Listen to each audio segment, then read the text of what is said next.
I just do a little dance every single time. It's almost always the same dance. All right. It looks like we are synced and good to go. So, welcome back, everyone, to another Soul Connection call. I am so delighted to be here with a new friend of mine, Kristin, to have an open conversation about business and beyond and just see, as always, where the conversation takes us. So, Kristin, if you'd go ahead and introduce yourself. Yeah, Safrianna, I'm so happy to be here. My name is Kristin Quattlebaum. I am a former corporate hustler turned purpose guide and healer. I've been traveling with my 19-year-old kitty cat since December of 2020. I am a kombucha groupie, diehard fan. Yeah, I love music. Put me in front of a jukebox and I can be a kid in a candy store all day long. And yeah, that's me. I love so many of these little details, like kombucha. We're gonna have to talk about kombucha at some point during this conversation because that's just fun. So, just in case you don't know me, I'm Safrianna Luna, the Queer Spirit Guide. I'm CEO of Living Lunas, and my mission is to uplift other people because I believe we rise together, and by uplifting others, we uplift ourselves. So, I am so excited to have this conversation with you. We met, I guess we were introduced by a mutual friend or contact, Deb Porter, I believe, who just does incredible things in the world. And she set us up via email, and we went back and forth for a while, and we finally got face to face. And I felt this kinship with you, of course, when I got to see your little kitty friend who your venerable kitty friend. What's her name again? Harley. Harley, yes. She's one letter away from our venerable dog, who is like a little ancient creature now. And like, I just love that you have this nomadic lifestyle, and I love that you specifically say, like, out of that corporate hustle culture, because that is something. I was never corporate, but I was in the public school system, and then I was in the nonprofit, and then I was in the therapy agency setting, and kind of just seeing money focused world instead of purpose focused world. So what made you take that leap away? Like, what was it in your soul or in your energy that said, like, I can't do the hustle thing anymore? I still, side note, consider the worlds you were in very corporate. I mean, They but are. corporate, I kind of just look at as like this overarching system, if you will. And so definitely I can see that no matter how big or small the agencies were, right? Right. Yeah, so I had decided I grew up with two very hardworking parents. Both my parents were in the Army. And I just learned to work, from being a kid. And so I decided that when I got out of college, I was going to work on my purpose first above anything else, right? Relationships, anything. I was just dead set on finding my purpose. So I put my head down and started working. And I struggled to find where I belonged. Like, I was like, what is my path here? All these people around me are like, I want to be an accountant. I want to be a doctor. I want to be a chiropractor. And I was like, yeah, I don't have like the one thing that I want to be. And so I saw this TED Talk by Emily Wapnick, and it was called Why Some of Us Don't Have Just One True Calling. And for the first time, like, she explained this dynamic, that we find something and we get really good at it. And then like a couple of years later, we hit a wall, and then we find the next thing and we're super excited. And then we get really good at it, and then we hit a wall. And for the first time, I felt like, wow, I'm not alone. Yeah. And she called us multi-potentialites, and she goes into like all the gifts of multi-potentialites and all of that, which I'll let you guys watch if you want to. But I kept reaching out to my mentors in corporate and asking them, like, where do you think I belong? Like, I was asking everyone else except for myself. And what happened was I actually, my boyfriend hit a deer with my car, and it triggered this traumatic anxiety in me. And I had never felt anxiety my whole life. I was in my early 30s. And that's what started my journey. Wow. actually. So I started inward. I started going to therapy, and I started just unraveling, who am I? And let's just release all these emotions that I've kept cooped up for 30 years and all that stuff. And that's when I really started unraveling and finding out who I was. Mm-hmm. And then at the end of it all, I actually was hired by 2 different companies over the course of about 3 years. And they both created positions for me to help them change their culture. Wow. Both positions were eliminated. And so at that point, I took it as a sign from the universe. Okay, I'll get out of corporate and I'll start my business. And at the time, I was on my journey. I had gotten my first coaching certification. So it was all like, it all just fell into place. Yeah. And what comes up for me as you're sharing that story is like so many of our awakening moments do come out of like an extremely traumatic, painful, stressful situation of some kind. So this unfortunate accident, thankfully, you did not say anyone was harmed, other than it sounds like probably the deer in the car. But it was still like, a literal slamming the brakes in life and having to like renegotiate how things are happening. And I think that that's how a lot of us end up going.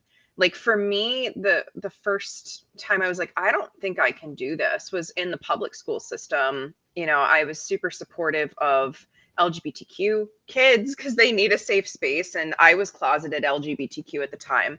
And I saw the judgment from fellow teachers.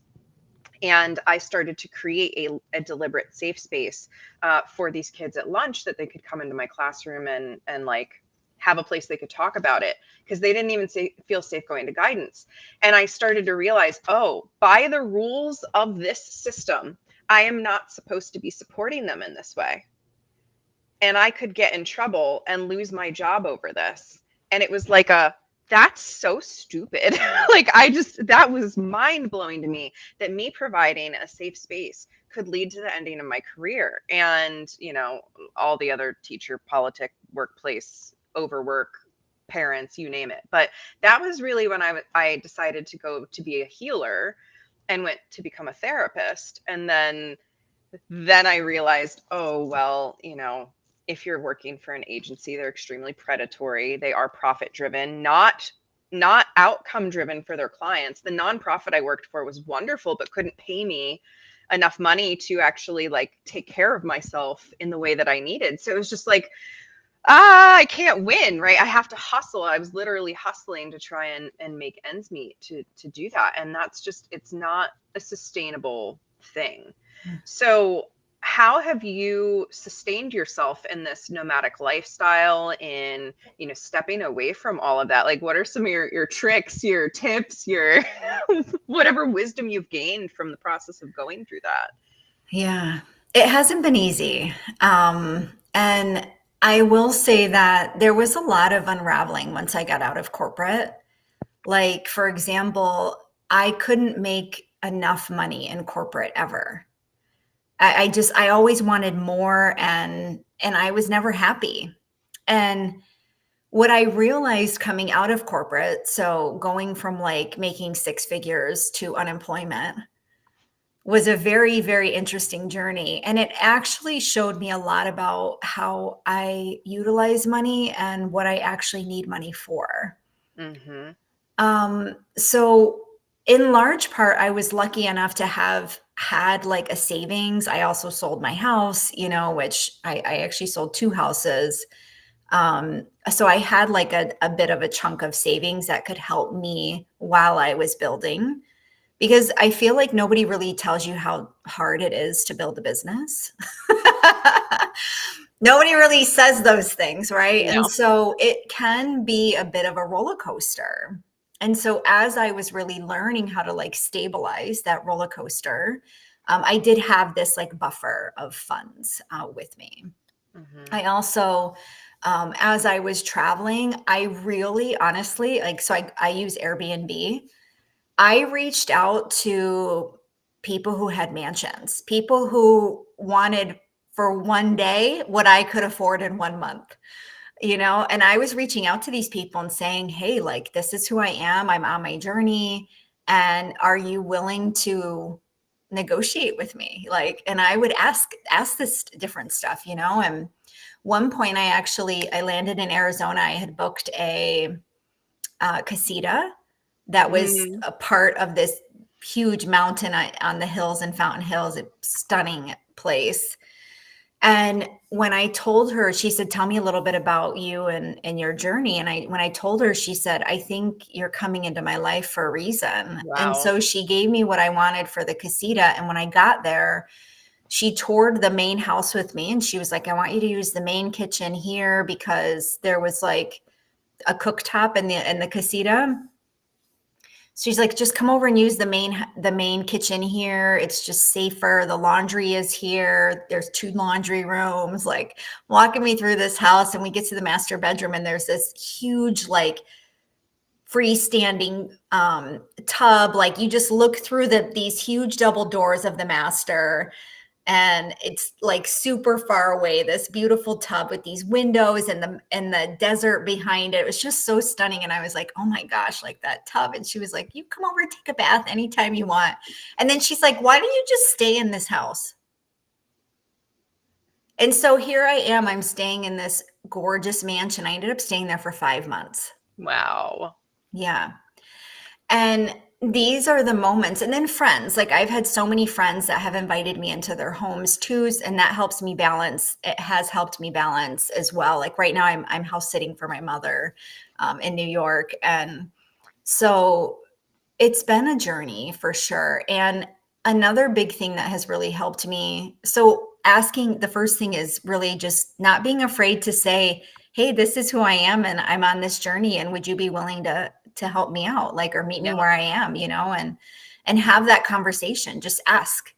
And then the other thing is that I've reached out to small businesses all along the way. So as a small business owner, I'm a super advocate now for our small businesses, just knowing what it Mm. takes to put into it. And so I've connected with small businesses all over the country now, and, you know, just built this network of people that want to support, you know. And how can I serve your community? How can I come in? What is your community missing? Like, what do you need right now? Mhm. And how can we support each other? And just really standing by that, not just like, how can you give something to me? You know, Right. how can we support each other and continue that relationship, honestly, if you want to. So those are a couple of the things that have worked for me. And honestly, just really constantly staying true to myself, because I recognize that I've built a slower business because I've chosen alignment. Mhm. I've Mm. decided I'm not gonna hustle my way to success. Like, I could do that, but I already did that and I didn't feel fulfilled. So now I can't do that because it stands against everything that I stand for. Yes. Oh my gosh. I love that. And I'm so in agreement with all, like, it takes deliberation, intention to really stay in alignment when there's so much distortion coming in from society, well-meaning loved ones, right? Who think this is the tried and true path and you have to stick to it. But in reality, when we slow down and we go within, we really realize what we need to thrive. And there's a parallel in our story here, but we also have a very different, like, we've had a very different history. Obviously, we're two totally different people, two totally different backgrounds. And so as I was listening, I was like, okay, that matches my experience, but what's different is I didn't have any backup when I decided I had to leave. Like, literally no money in savings, nothing, and I was kind of trusting my spouse to take over the therapy side of the business and figure out how to make it work when they were starting from scratch because they'd just finished their licensure and whatnot. But I was burnt out and I was like, I've got to go or I'm literally going to lose myself. And so I love that you brought up, like, what do I really need money for? Because that's a question, no matter your financial circumstances, that you can really ask yourself. And I'm not swimming in the dough yet because I've not even tried to really make money yet. I've been so in my, like, just, I'm going to relax. I'm going to allow my spirit to rejuvenate, my energy to rejuvenate.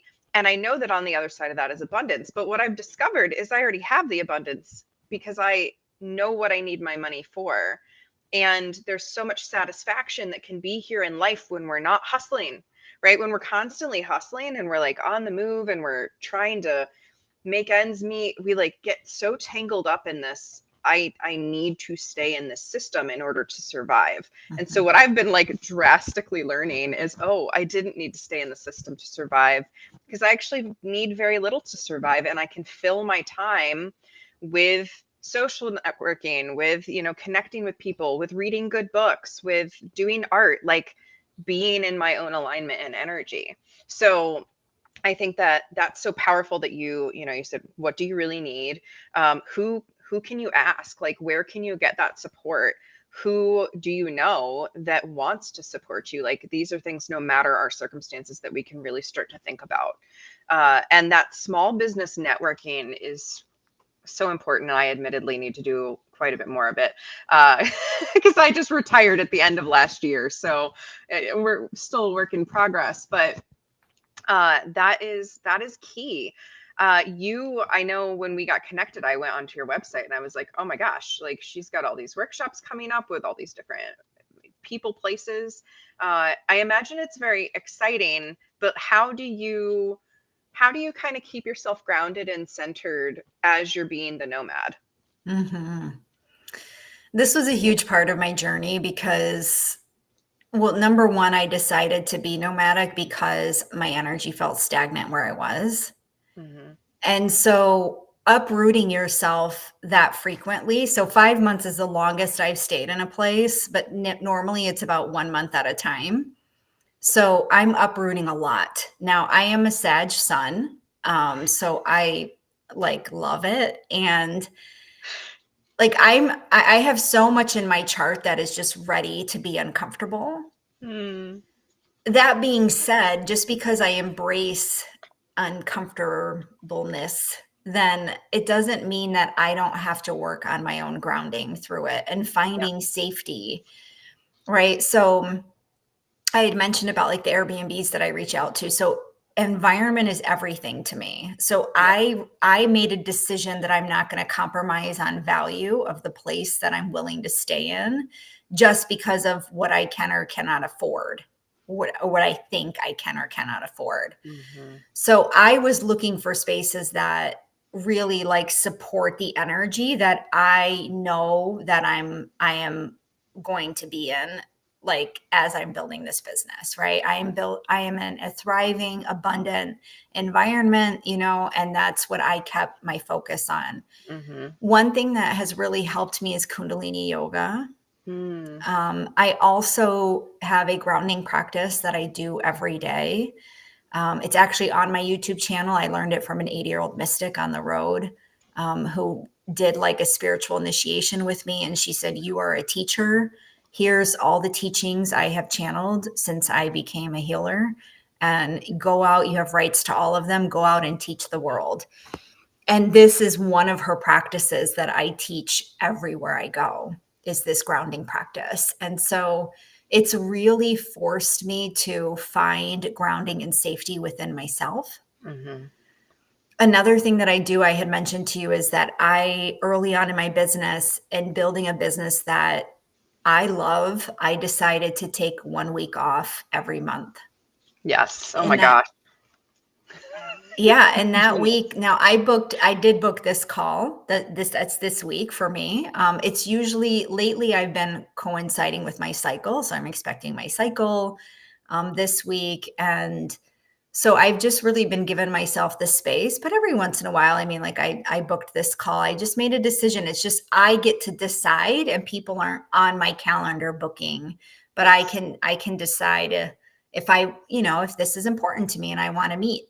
And I want to meet with somebody that week, and then basically it just gives me space to refresh my energy, go out and adventure, and really organize myself and keep myself set up for the life that I want to be leading, because so much we can be, my business has grown for sure. I'm 5 years in business now, and there's stability there. It's not a roller coaster anymore. And so I'm at a point where, I'm ready to work with a VA and get help and stuff like that. So I'm in that transition phase too. So there's a lot of energy that's moving, and I just regularly keep myself focused on what is the next thing I need to do.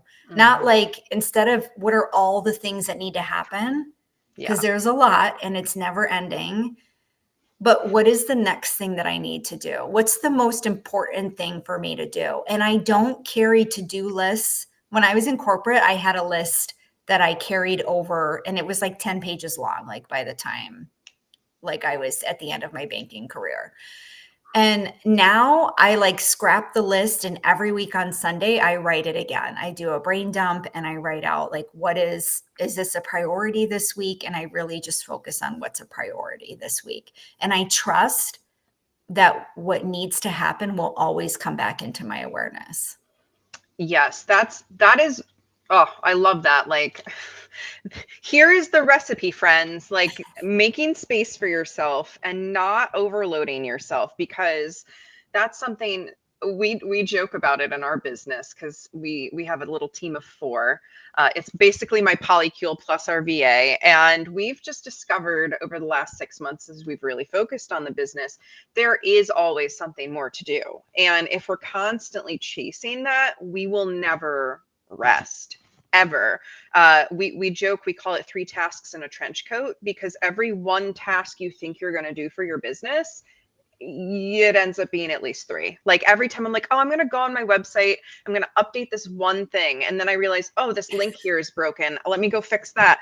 Oh, I need to update this to the new link over. It's just, it always unravels. And so another tip in there is just to allot more time to each task than you think you need, because it's going to be 3 tasks in a trench coat.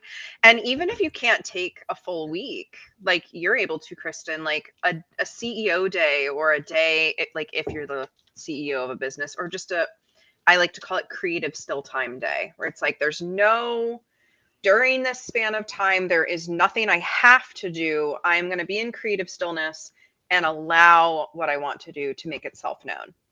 So I love that, like, you have this intentionality. My schedule is blocked. No one can book. But if I feel inspired, I get to say yes to something. I'm planning, oh, this is bold. This is the first time I've said it publicly. I'm thinking of taking my entire birthday month of June off. Yes. It'd be the first time ever. Is your birthday in June? December, but you're thinking of taking your whole birthday month off. And like, I'm very, can I do it? But I know that if I give myself that creative still time, hit July, I'm going to be like a whole new person, and I'm going to have all of this energy to offer, because I deeply nourished myself first. And I think that that's, yes, I will absolutely agree with what you said. Like, education and agencies, it's basically the same as corporate. It's just a different, all the corporations have different focuses. There was no rest in those spaces. And it was very much give of yourself first. And then maybe somewhere down the line, we'll let you give back to yourself. That is not sustainable. When we actually start to put ourselves first, we have so much more energy to give and so much more productivity to give.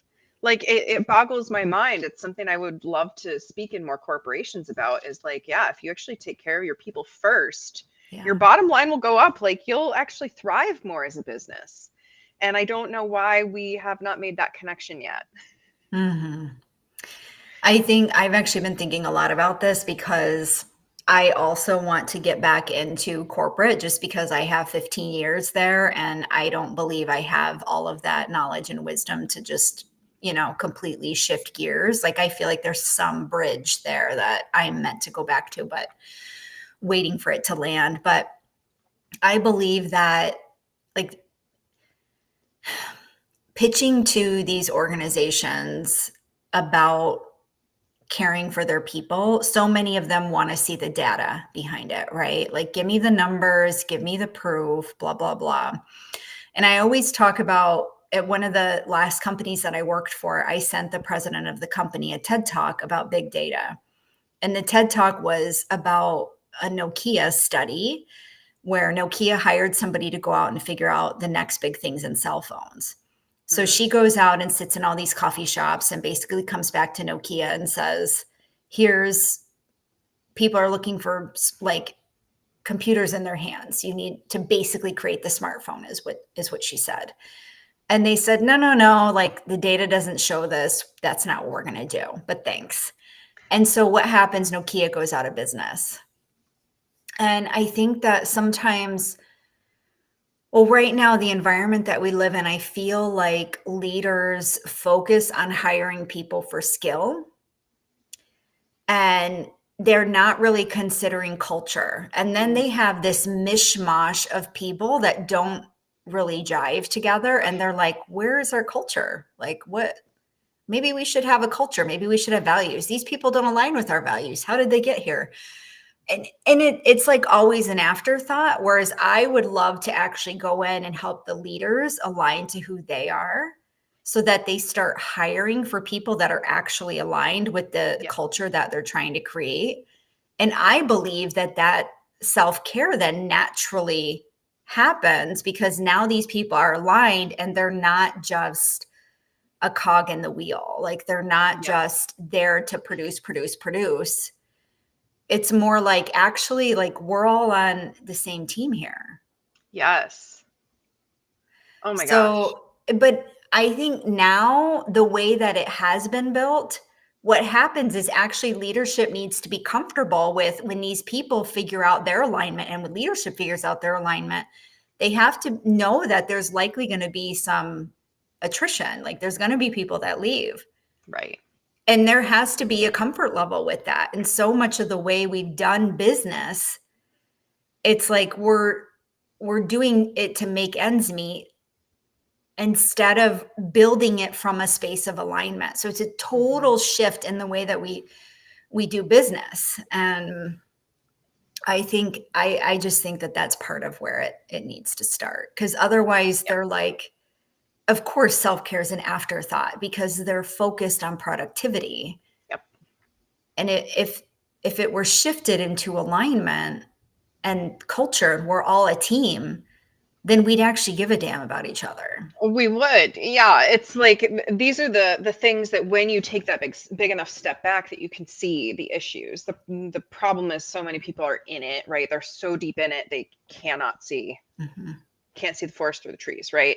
Like they literally can't see the issues because it's just how it's always been. It's the expectation and they just move forward. And I recently had a friend with an old colleague, and she is a CEO of a business, and way larger business than mine. And she said, man, we've just had all these hiring issues lately because exactly that, they would hire for the skill. And she's like, but they didn't meet our culture at all. And all of a sudden there was like gossip and like infighting. And she's like, I just don't know what happened. And I think that's exactly it. Like most people can either learn skills or develop skills, or if you actually get them in their alignment, they show you what they're really good for. Like they show you what they love to do. You know, I think of, I had a client about a year and a half ago, and she loved doing insurance paperwork. That sounds miserable to me. She loved it. Over the moon, like could do this insurance paperwork all day long.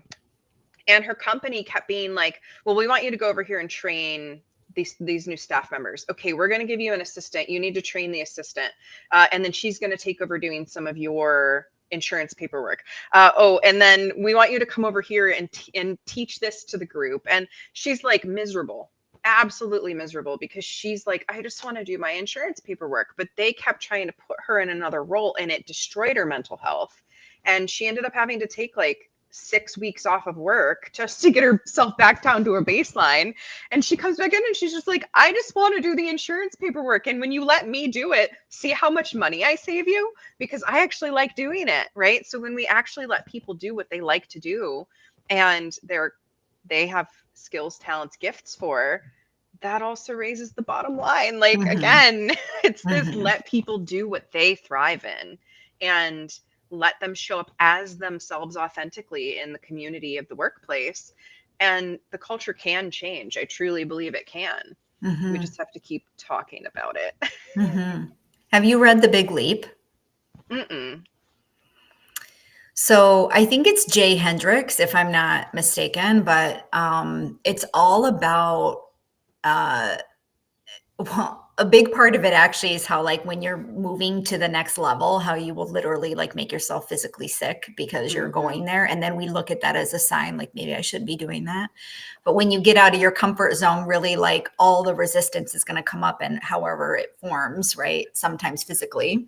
Yes. And so recognizing that, but also he talks about these different levels of genius or zones. Like there's zone of genius, which is the highest level, zone of excellence. I don't even remember the other two. I think there's two other ones, but zone Yeah, of this excellence. sounds familiar.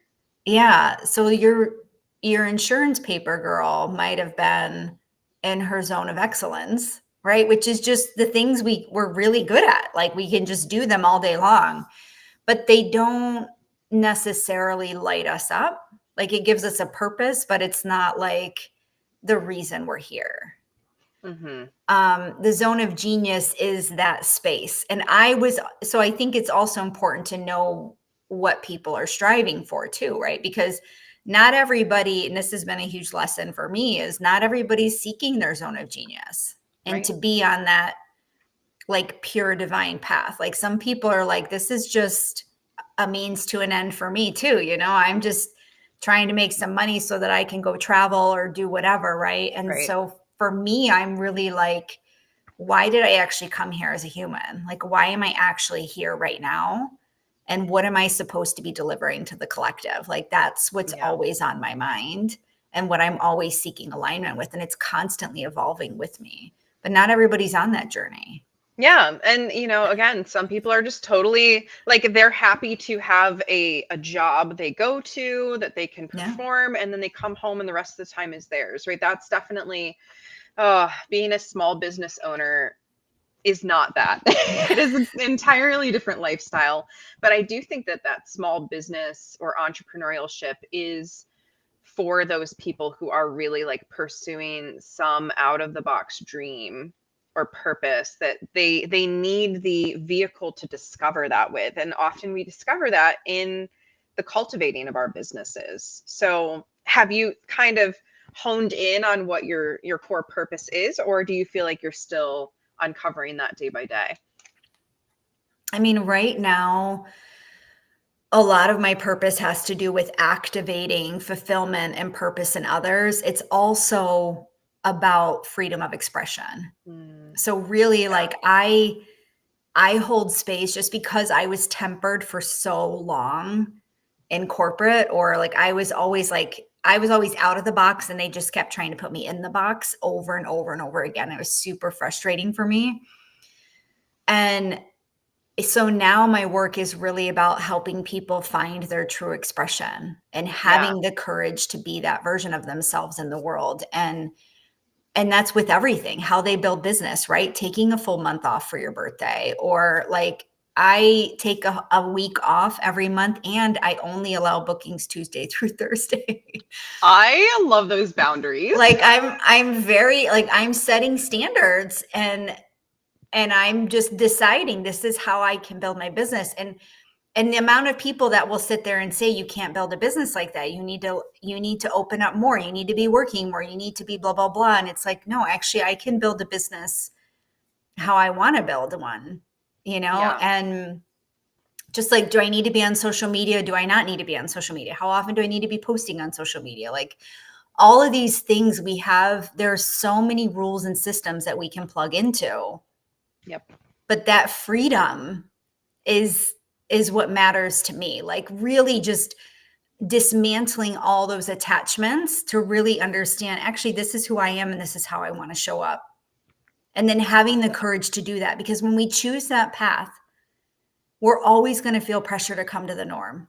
Oh Always. my God. Every day. Always.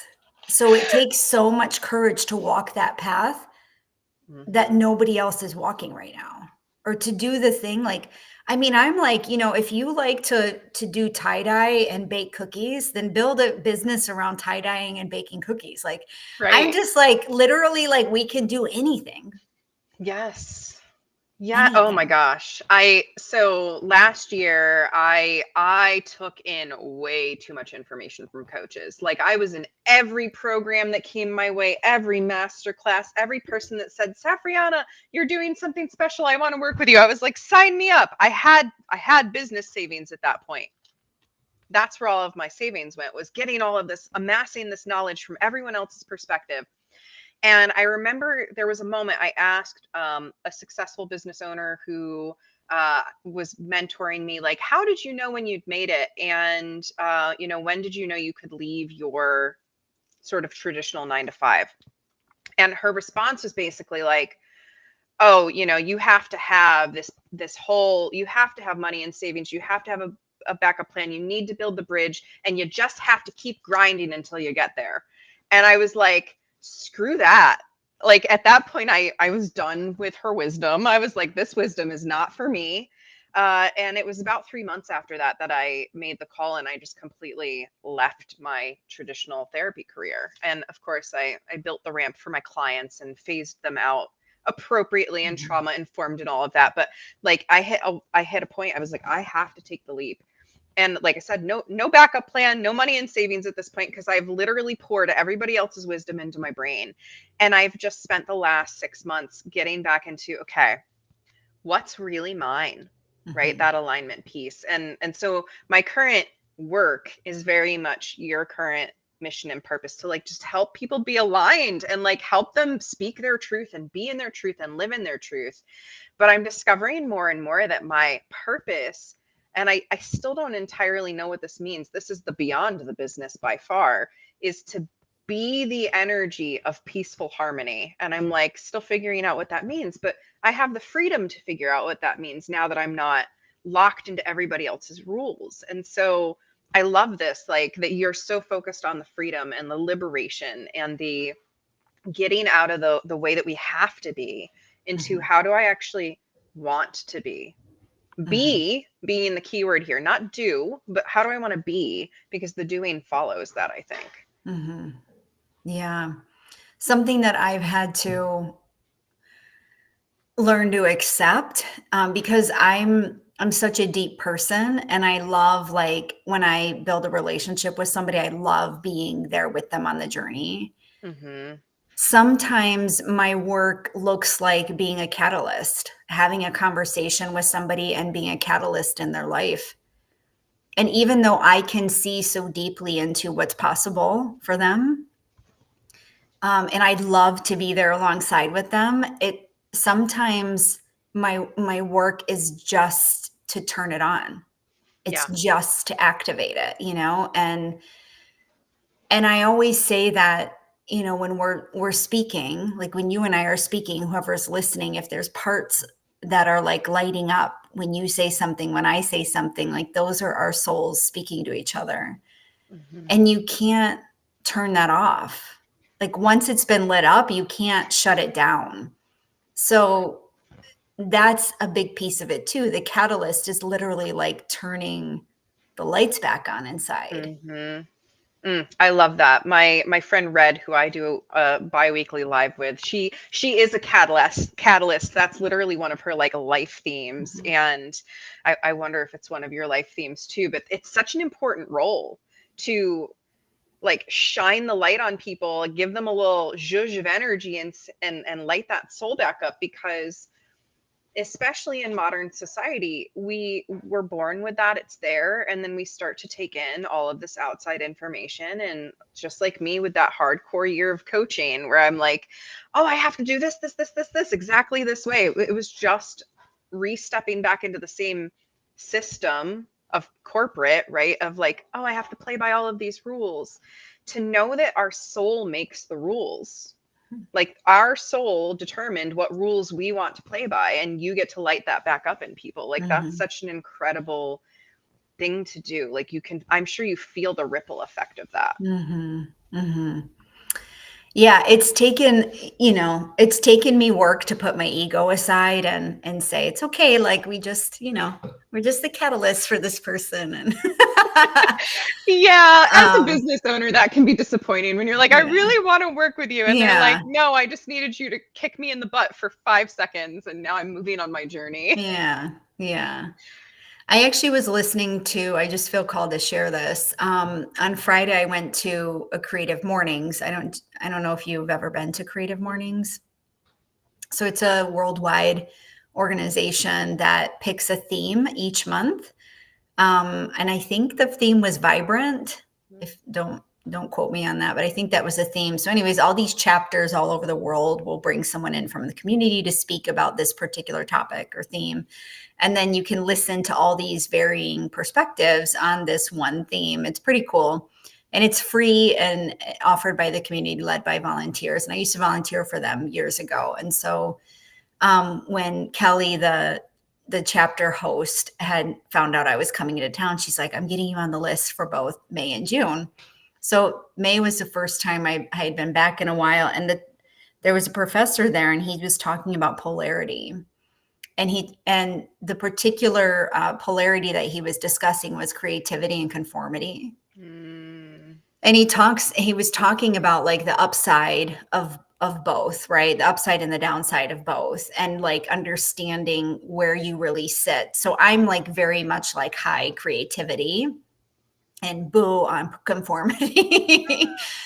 And so, he was talking about like how, people who are high in conformity, how they can look down on creativity, right? Because there's uncertainty, it's risky, like they don't know what's going to happen, whatever. And what was really powerful for me, because he was basically saying like, you can't overextend one end of the polarity, right? Just like we know with masculine feminine dynamics, right? Which is one of the polarities that I speak about often, or ego and intuition even, right? Mm-hmm. But it was really cool for me to hear this, and that creativity actually leads into conformity, because it's through what we create that we actually disseminate new wisdom and knowledge that creates conformity from what was created. And that was super cool to hear, because I was like I said, I'm very much like boo conformity. So like my whole like catalyst work a lot of times is in disrupting conformity, or disrupting the way people think about things, and I think that's a big piece of my work. And it's not just to disrupt for disruption, but it is to really question everything. And I learned that through coaching, like really questioning everything that we do, because it's like, is this really what I want? Why am I doing this? Does this matter to me? I love that, questioning everything was a lesson that I taught my students. I mainly taught 8th grade English. That's a whole other lifetime. But I hated the curriculum. I was like, this is not what they need to be learning. So I would try to slip in whatever I could, wherever I could. And that was one of the phrases I would literally say: question everything. Don't just, and I'm sure my fellow teachers were like, oh my God, stop telling them that because they're questioning me on everything. But I'd ask them, question me on everything. Don't take my word for it. What's true for you? Mm-hmm. What's authentic for you? Like, what do you want to pursue? What do you want to learn? Like if we conform immediately without questioning, we lose that spark of self. But that is such an interesting framework. I'm going to have to sit with that and just digest that more. The creativity leading to conformity, because I can absolutely see that, right? If I'm teaching something, it's because I believe in the wisdom of it. And I want you to believe in the wisdom of it too, which absolutely can be conforming. Yeah, I know. I was like, I came to this talk for a reason. That is so cool. Just, I love spectrums, like spectrums of existence, and where do we fall at any given time. And I think we ebb and we flow, and it's just so much fun. So as we're kind of winding down here, I just want to go back to the kombucha thing really quick, because I have to know because people have very big opinions on kombucha. You either love it or you hate it. And most people smell it and they're like, no, I'm not going there. So like, what's the story there? Why are you an aficionado now?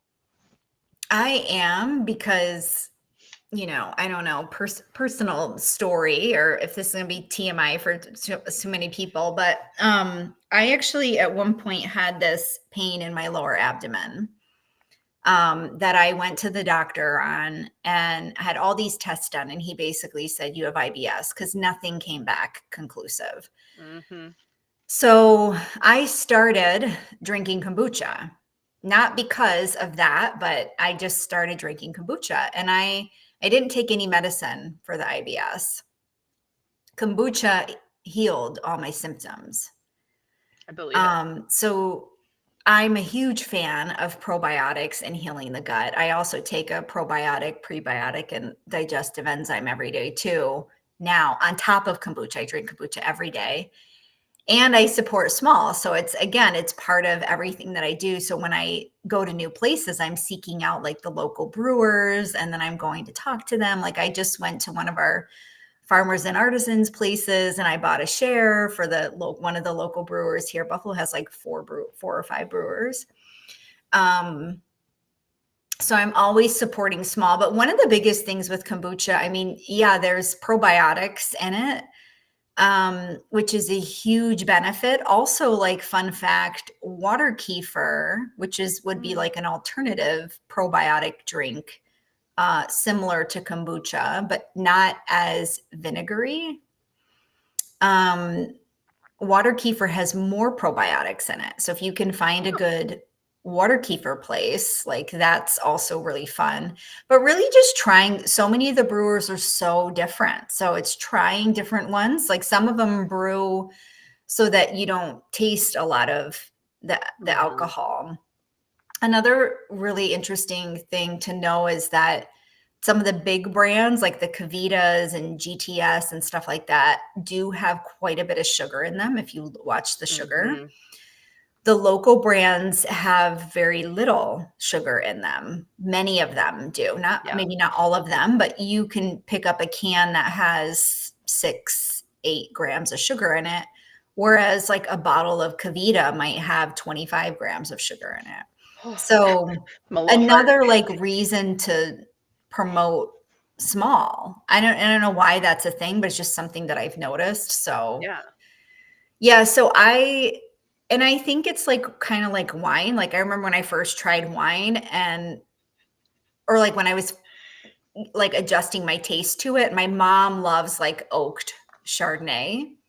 And I literally we used to go to wine tastings, and I would tell people like, whatever you have that tastes like trees, that's what my mom wants. Because I hated the oaked so much, but it's similar, right? Like so people tend to do sweeter with wines first, right? And then evolve.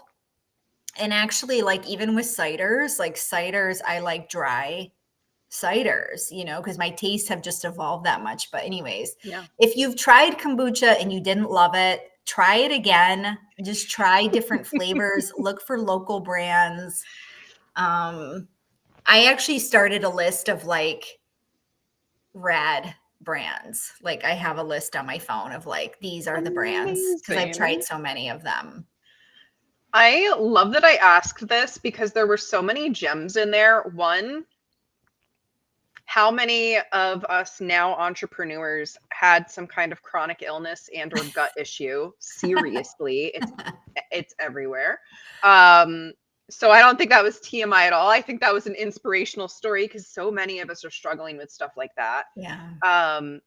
Two, that you support local, and I'll just plant the seed because I'm so radical. I imagine that the big brands put so much sugar in it because we're highly addicted to sugar, and we're going to want to go back for the sweeter things over the more vinegary things, right? And when there's a health product that comes out, which kombucha can really truly promote a lot of health, a lot of the big corporations will try and sweep in on that craze and capitalize on it, and often miss the underlying wisdom of the original thing, right? Whether it's plant medicine or a particular recipe or whatever. So just things to think about. But of course, I love that you support small and local as much as you can. That's something I'm really passionate about, that Living Lunas is really passionate about, is us seeing each other as the humans we are, supporting one another, like cheering each other on, and not just, you know, one person at the top of something, but an entire community and infrastructure, a system that sees everyone as the individuals that they are. So thank you for all that you do in the world, and just how you show up, and this freedom that you know, move toward in all that you do, and the catalyst energy that you bring. Like, it really is truly tremendous. So I thank you very much for that. It's a heart service to the world to show up in these ways. It's big and brave. Thank you for seeing me. Yes. So is there anything else that you feel compelled to share today? Or do you feel complete?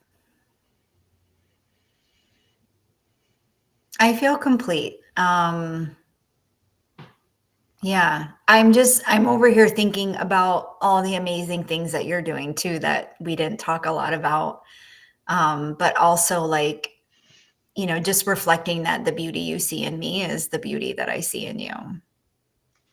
Well, I thank you for that. And that's, you know, that is at the ethos, the cornerstone of everything that I put out in the world, is that when we hold space like this for one another and we just listen, like, we see the commonalities, we see our shared experiences. Again, like, you and I, very different backgrounds, very different circumstances, yet so much shared wisdom. And it's by talking and connecting that we begin to heal the world around us, because we see that spark of one another. So thank you for being a part of this soul connection, and again, for all that you do. And if you have a question for Kristin, or you want to connect with her, you absolutely can. Her URL is right there. So right here on the video and in the show comments. So thank you so much. I'd love to have another conversation with you in the future if you ever feel so called. And otherwise, it has been a pleasure. I am so honored to know you and to have met you. Thank you. Likewise. All right. So until our next soul connection call, friends, if you have any follow-up questions, if you're catching the replay, leave us a comment. Let us know if there's anything that you have follow-up questions on. We are so happy to serve you and be in community with you, and just keep pouring that love out into the world. All right.